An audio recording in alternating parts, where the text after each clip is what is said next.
Mummy छोटी थी वह जो सोच लेती उसे पूरा करती थी। मतलब ये कहानी कौन सुना रही है? बच्चों की नानी सुना रही है उन्हें, ठीक है, उनकी मम्मी के बारे में बता रही है। समझाने पर भी समझ जाती थी। ये देख लो, ये उसकी नानी है, ये दो बच्चे हैं, इनकी मम्मी के बारे में कहानी बता रही हूँ, ठीक है। वैसे दो गुणों का खजाना थी तुम्हारी मम्मी।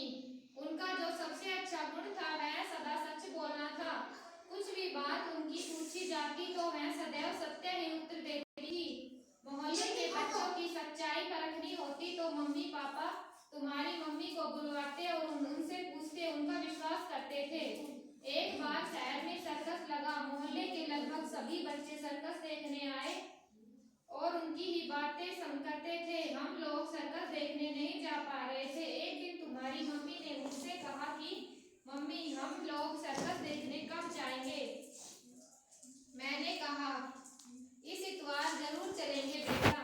हम तुम्हारी मम्मी को बहुत ध्यान रखते थे। वह पढ़ने में भी बहुत तेज थी, हमारी हर बात मानती थी।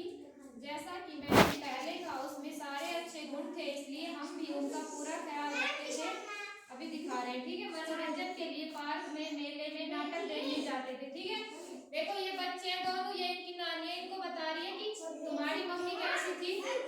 ये देखो, वो उनको बताते थे कि तुम्हारी मम्मी बचपन में बहुत अच्छी थी, वो हमेशा सत्य बोलती थी और उसमें सारे गुण थे, पढ़ाई में भी तेज थी और हमेशा सत्य बोलती थी, ठीक है।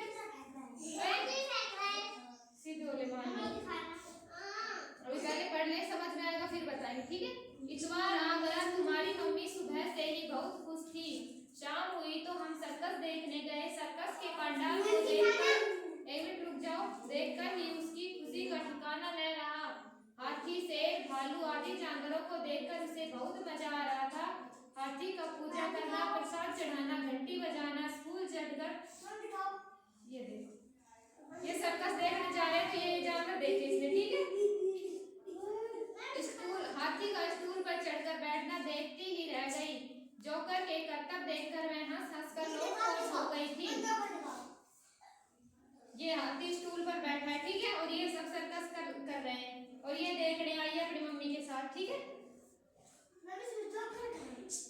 जोकर अभी आगे आएगा, ठीक है। तुम्हारी मम्मी के मन में सर्कस की लड़कियां बहुत भा गई थी। छोटे छोटे चमकदार कपड़े, वो भी आकर्षक लग रहे थे। कभी एक पहिए की साइकिल पर अपना संतुलन बनाती तो कभी दोनों हाथों में चाकू होते हुए भी उन्हें इस तरीके से उछालती कि दो चाकू हमेशा उनके हाथ में रहते और तीसरा हवा में। मजे की बात यह है कि एक बार एक भी चाकू जमीन पर नहीं गिरा। यह दिन प्रतिदिन का अभ्यास का परिणाम था। लड़कियों की कलाबाजी देखकर मैं चकित हो गई, ठीक है।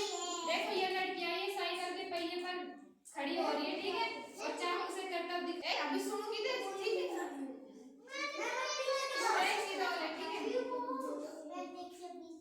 अब देखो तुम्हारी मम्मी को जिस चीज में सबसे अच्छा आकर्षक हुआ वह था मौत की उछाल। ये है मौत की उछाल, ठीक है। हाँ अब सुनो, ऊपर चारों ओर झूले लगे और नीचे बहुत बड़ा जाल था। झूले पर लड़कियां झूला झूलती, एक से दूसरे झूले पर कूदती चली जाती थी, फिर वहां से लगाती मौत की छलांग। जाल पर कूदती, उछलती, गिरती, खड़ी होती, हवा में कूदती गिरती, साथ ही बेड पर आकर्षक धुन बज रही थी और दर्शक अनवरत तालियां बजा रहे थे। कभी कभी बैंड की आवाज धीमी सुनाई देती तो कभी तालियों की आवाज तेज सुनाई देती।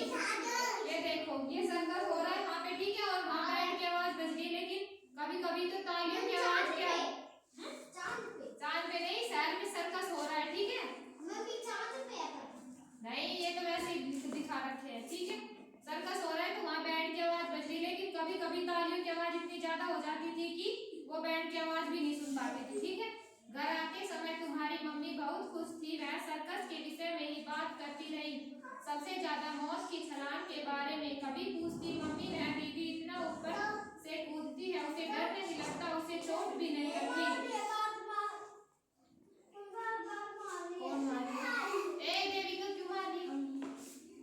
प्रश्न पर प्रश्न करती रही। मैं उसके पापा उन्हें समझाते रहे। पापा ने कहा यह सब काम गुण से सीखने पड़ते हैं, बहुत परिश्रम अभ्यास करना पड़ता